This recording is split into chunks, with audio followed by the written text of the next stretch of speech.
তো সাকিবকে প্রথমে দেশে আসতে হবে।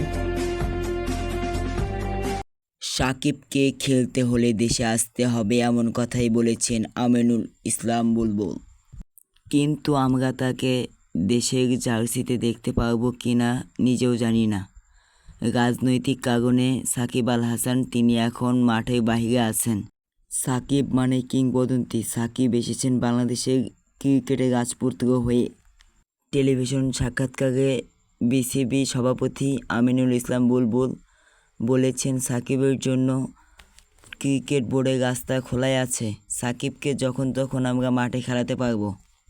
সাকিব তিনি আবারও আসবেন। রাজার মাথার মুকুট তিনি নিজে পরে নেবেন। সাকিব আল হাসান তিনি বাংলাদেশের হয়ে অনেক অবদান রেখে গেছেন বাংলাদেশ ক্রিকেট বোর্ডে, এবং আমাদের চ্যানেল থেকে ক্রিকেট লাইভ বাংলা কমেন্টারি সহ শুনতে পারবেন ইনশাআল্লাহ।